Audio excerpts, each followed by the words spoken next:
Kronos. In Greek mythology, Kronos, also spelled Kronos, is a titan and the youngest son of Uranus, Sky, and Gaia, Earth. Kronos was the youngest child of Uranus and Gaia. They had 6 male titans and 6 titanides, females, including Kronos. Uranus, jealous of his children, hid them underground, depriving them of daylight. Gaia, discontented, devised a plan to save them. She crafted a sharp sickle and shared her plan with her children. Kronos was the only one who volunteered to help his mother. He severed Uranus's genitals and threw them into the sea, ending his reign. These genitals would later give rise to the creation of Aphrodite. Before disappearing, Uranus prophesied to his son Kronos that he would be overthrown by one of his own children. Kronos is also associated with the Roman god Saturn. His transformation into a horse and his act of severing Uranus's genitals are key elements of his legend. Zeus. Kronos married his sister Rhea. Together, they had several children known as the Chronides: Hestia, Demeter, Hera, Hades, Poseidon and Zeus. Kronos, having been warned that he would be overthrown by one of his children, sought to prevent this by devouring each of them at birth. However, his wife Rhea managed to save Zeus by hiding him and entrusting him to nymphs for secret upbringing. Zeus grew up in a cradle suspended from a tree, neither on land, nor at sea, nor in the air, so that his father would remain unaware. As an adolescent, Zeus desired to take his father's throne. Following the advice of Metis, his first wife, he tricked his father Kronos into drinking a magical potion that caused him to vomit the stone he had swallowed along with his devoured siblings. Ultimately, Zeus grew in strength and challenged his father. With the help of his brothers, Zeus overthrew Kronos, dethroned him, and became the new king of the gods on Mount Olympus. He married Hera, his sister. But before marrying Hera, Zeus had wed Metis, the goddess of wisdom and cunning, herself the daughter of Oceanus. However, Gaia had prophesied that if Metis and Zeus had a child, that child would overthrow Zeus, just as he had done to his father Kronos. Yet, Metis was already expecting a child. Zeus, desiring to maintain order among the Olympians and fearing failure due to a descendant, devised a clever plan inspired by Metis. He swallowed Metis, ensuring that he himself would give birth to their child. This is how Athena was born. Zeus has a very large offspring because he courted many women, which gave Hera numerous reasons to be jealous. Zeus is commonly depicted as a bearded man with long hair, holding in his hands the symbols of his power, the scepter and the thunderbolt. Hera. Hera is the protector of women and the goddess of marriage, guardian of couples' fertility and women in childbirth. In Roman mythology, she is called Junon. She is the wife and sister of Zeus, with whom she had children, Ares, Hebe, and Ilithyia. She is also the mother of Hephaestus, whom she conceived alone to defy her husband Zeus and show him that she doesn't need him to have children.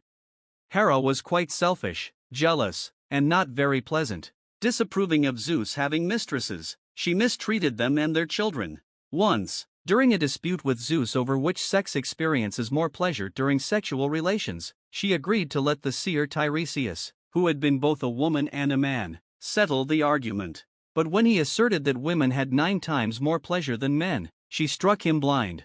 Her attributes include the royal diadem, scepter, and a crown of flowers, often depicted alongside a peacock. And despite all her flaws, she was still a faithful woman. Poseidon. Poseidon is, in Greek mythology, the god of the sea. He is equated with Neptune in Roman mythology. He is one of the 3 masters of the universe, alongside his brothers Zeus, master of the sky, and Hades, master of the underworld. He rides a chariot drawn by creatures that are part horse and part dolphin, and he can cause earthquakes by thrusting his trident into the earth. He is also symbolized by the bull and, most notably, the horse. After their victory against the Titans, the 3 brothers drew lots to decide their realms of rule. Poseidon won dominion over the seas. Using his trident, he split the mountains in 2 and rolled them into the sea. Thus, he created the islands we know today. This action allowed him to control a significant portion of the land, as the earth rests upon the sea. Poseidon and his nephew Apollo collaborated to construct walls for the city of Troy. However, the Trojans failed to pay for the construction project. Enraged, Poseidon dispatched a sea monster to assault the city. Therefore, Poseidon is not only the god of the oceans but also the one who shaped the terrestrial landscapes by creating islands and dividing mountains. Athena. Athena, or Minerva in Roman mythology, embodies both war strategy, wisdom, and the protection of arts, sciences, and craftsmanship.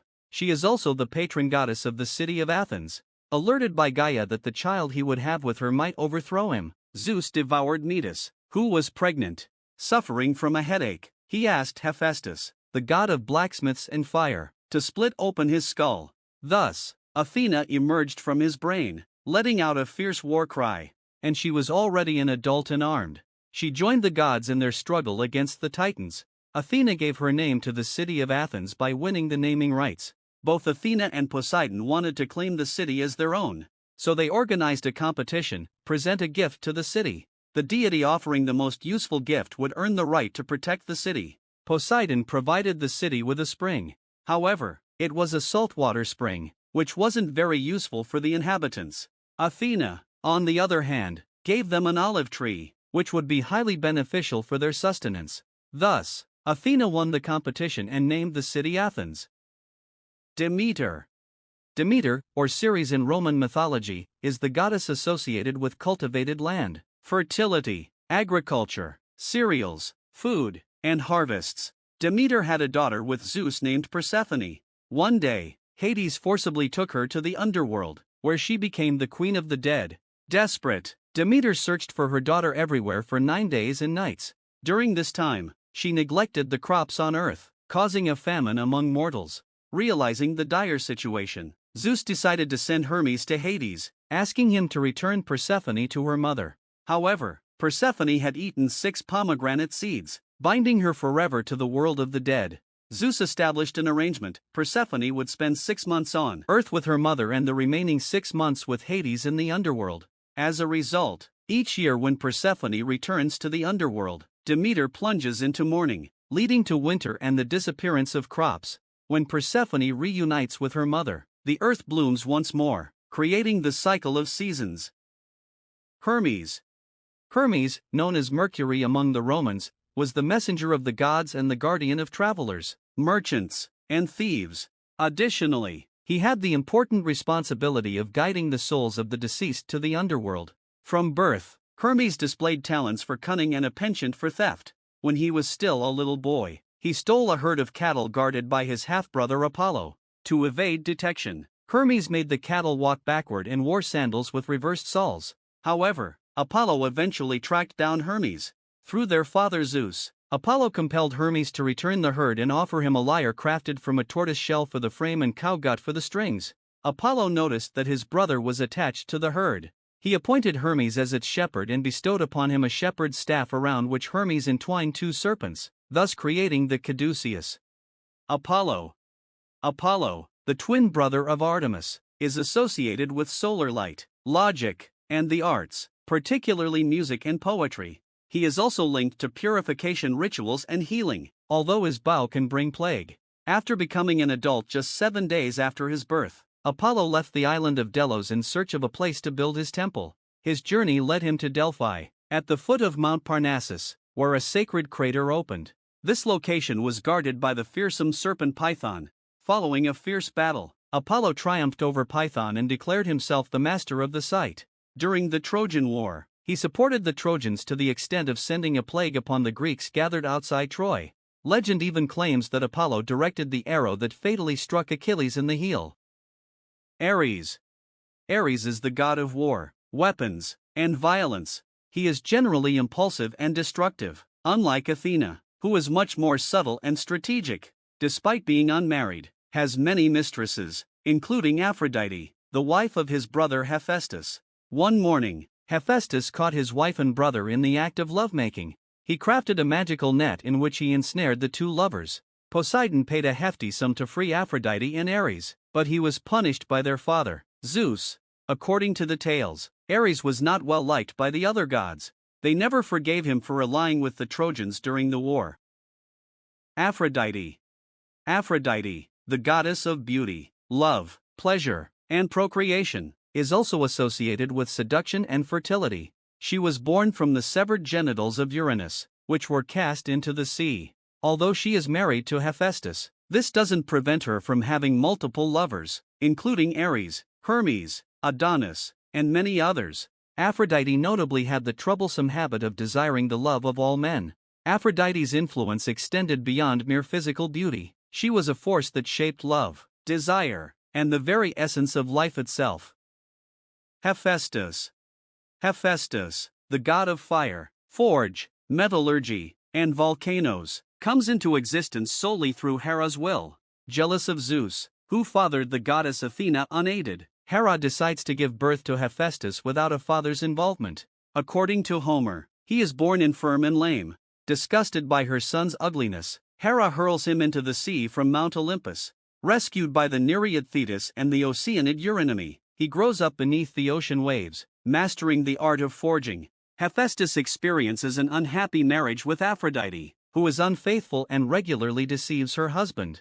His forge lies in the volcanic depths of the earth, where he crafts numerous magical weapons used by the gods. Notable creations include Zeus's lightning bolt, Aphrodite's girdle, Achilles' armor and weapons, Artemis's and Apollo's arrows, Helios's palace, and many others. He is also the one who shaped Pandora, the first woman, molding her from clay and breathing life into her with water. Artemis. Artemis, the goddess of the hunt, wilderness, and the moon, is the twin sister of Apollo. Born to Zeus and the Titaness Leto, she remains a virgin goddess and a protector of young girls. From adolescence, she enlists them in her band of huntresses, where they vow to remain chaste, following in Artemis's footsteps. Once, Artemis bathes with her friends. Suddenly, they spot a stranger hidden in the bushes. This man is none other than Actaeon, a renowned hunter. Seeing Artemis naked, he cannot tear his eyes away. Alerted by the goddess, her friends flee. Screaming, furious, Artemis transforms Actaeon into a stag. He runs, but the curse takes hold, his own hounds devour him, oblivious to their former master. The Temple of Artemis, located in Ephesus, is one of the 7 wonders of the ancient world. Hestia. Hestia, the goddess of the hearth and home, is often overlooked in mythological tales. Yet, her role was fundamental in the daily lives of ancient Greeks. She embodies the hearth and its eternal flame, representing domestic life, family, and community. Hestia watches over the sacred hearth, where an everlasting fire burns. As a virgin goddess, she deliberately chose never to marry, remaining faithful to her role as guardian of the home. Although discreet in myths, Hestia was indispensable for the stability and prosperity of Greek households and communities. Dionysus. Dionysus is the son of Zeus and Semele. While she was pregnant, she perished because of seeing Zeus in his divine form. To save his son, Zeus placed him in his thigh. He was therefore born from the thigh of Zeus, so that he could escape Hera's jealousy. Zeus entrusted him to the nymphs where he was raised. Once, during his childhood, he was captured by pirates who wanted to make him a slave. He drove them crazy. For a long time, the Greeks did not consider him a god until they became aware of the wonders he was performing in Asia. Dionysus embodies life, the forces that animate the plant and animal world. God of wine, he frees humans from their primal and wild instincts by making them drunk. Hades. When the 3 sons of Cronus divided the empire of the universe by lot, Hades was assigned the underworld, and thus became the lord of the dead. In the underworld, he is an unrelenting master who allows none of his subjects to return among the living. He is assisted by multiple demons and genies who are placed under his command, as well as by his 3-headed dog, Cerberus. He wore a helmet crafted by the Cyclopes that had the power to render invisible anyone who wore it. He had indeed lent this helmet to Athena during the siege of Troy, allowing her to remain unseen by Ares, and also to Perseus when he set out to battle the Gorgon Medusa. Despite being merciless and impervious to prayers and sacrifices, he was not an evil god. The Romans called him Pluto, meaning the giver of wealth, because they believed that crops and precious metals came from his subterranean realm. Subscribe for more.